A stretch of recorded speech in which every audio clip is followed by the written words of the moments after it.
ఈరోజు దేవుని వాగ్దానం.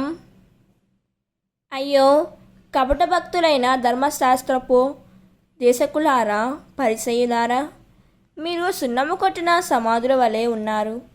అది బయటకు అందముగా ఉన్న లోపల మృతుల ఎముకలతో దుర్గాంధ పదార్థముతో నిండి ఉండెను. మత్తయి సువార్త 23వ అధ్యాయం 27వ వచనం. ఈ వాక్యం మనకు ఏం చెబుతున్నదంటే, యేసు పరిసయ్యుల కపట భక్తిని తీవ్రంగా విమర్శిస్తున్నారు.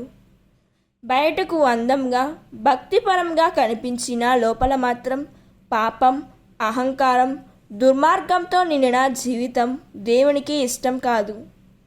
మన విశ్వాసం బయట కనిపించే ఆచారాల్లో మాత్రమే కాకుండా మన హృదయంలో కూడా నిజాయితీగా ఉండాలి.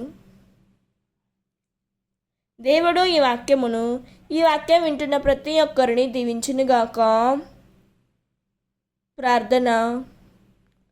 ప్రభువైన యేసయ్య, నా జీవితం బయటకు మాత్రమే అందంగా కనిపించేలా కాకుండా నా హృదయం కూడా పరిశుద్ధంగా ఉండేలా నన్ను మార్చుము తండ్రి.